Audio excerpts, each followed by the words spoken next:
staying turtle. He's keeping the arm. He might even be hugging my leg a little bit. He's just trying to stay tight right here. Okay, so in this situation, the omoplata is right there always. Okay, so if I really want to have a controlled omoplata, I might switch this grip here. This one to the pant leg or the ankle. So we have this nice controlled position, and then I'm controlling, or I'm stomping this leg in the shoulder as this hand pins the wrist to my hip. So here like this. And this is the key for the omoplata. He can't stay turtle. I want to get him on his belly. So as I stomp this leg here, I stomp it, I also hip out. So I turn and face him. And that kind of drags his shoulder down. Punching with this hand at the same time. Now I use this leg for momentum to sit up. So I sit up, making sure that his wrist is pinned to my hip, and then I'm trapping his arm with my body. We work over the hip. So I shouldn't have to hold it, it's trapped here with my body. All right, now, this is my base leg, which is gonna drive this knee to the mat. And as I do that, I can underhook the neck or the head. And I'm turning to face the back, chest to the back, as this knee's going down.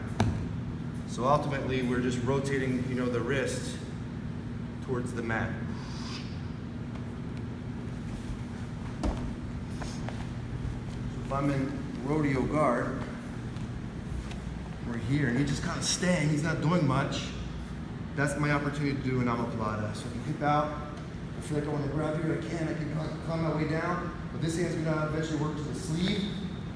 So I have the sleeve and the pant leg, and I'm gonna be stomping in the armpit, stomp that, and hip out at the same time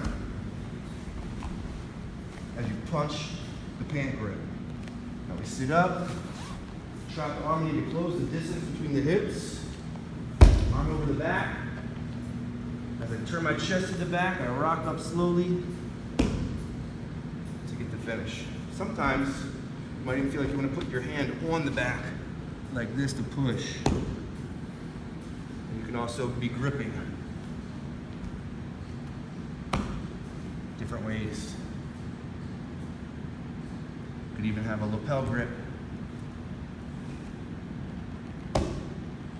So any of these ways are good. A seatbelt, a lapel, or a shoulder. I like to have this shoulder grip right here. It's kind of like a pulling grip.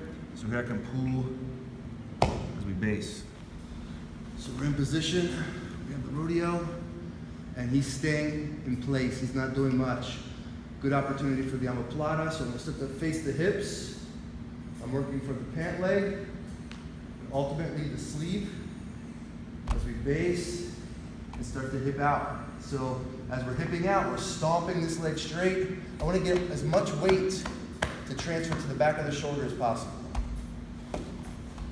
Drag them out, sit up, close the gap between the hips, underhook the shoulder, grab, post, and now drive this knee down towards the mat to get the shoulder rotation. Position, just got the arm in tight, all right? So another option here sometimes is to actually hip out and then bring this knee to the mat. So it's my ankle bone more, my shin that's going in the armpit, all right? From here, I'm gonna come in and hug the body. All right, so I figure for the legs, and now I'm just gonna extend the hips.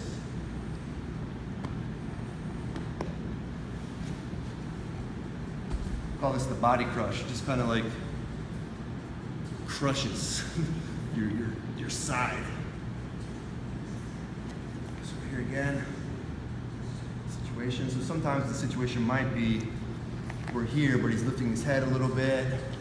So I'm kind of just coming down, knee to the mat, ankle inside, getting the figure four. So I'm here, he's lifting the head a little bit. I use that as my anchor to hip out. I'm going under the body. I could also probably just go under the leg, but the body's going to offer more leverage to the end. So just get like this 4-finger grip, like that. And then I'm just going to extend the hips and just thrusting my knee under his body as I pull the hips into me at the same time.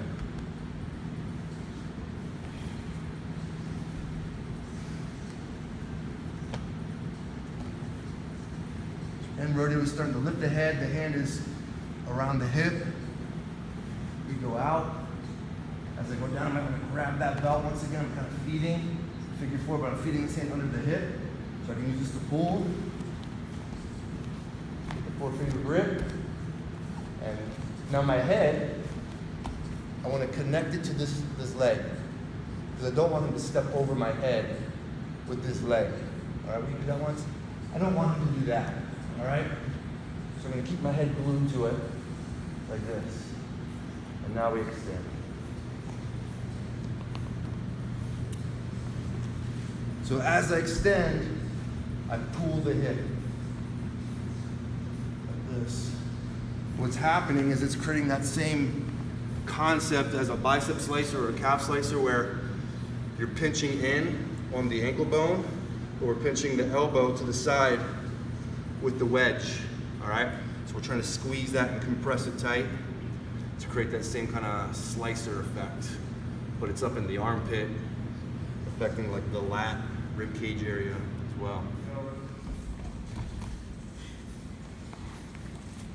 You know, it goes back to our maintenance here. If he lifts the head, we're using this leg on the head to float the hip out, right? He moves the hip, we're using that leg on the hip to float my hip out.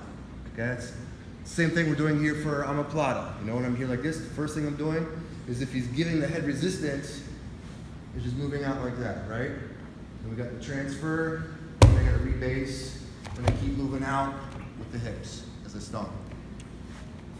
That same movement for the body slicer. So once again, I'm just hipping out right there. We want to make sure we're getting the ankle bone ultimately inside the armpit as we go under the body. And sometimes I felt too like I'll be here, and what I need to be doing is making sure I'm up by the hip. You just get a lot more leverage with your hands when you're up by the hip. And then I'm pushing that knee under his body as I jam that ankle up into the armpit as I pull the hip in. With that same movement, if I have closed guard, you know, we use the same thing here all the time too. Like this. Same kind of movements, right? I could put my foot to the floor and do it, but eventually it's really nice to just get used to doing it this way. Right, just kind of using the knee pit as your base to float the hips, right?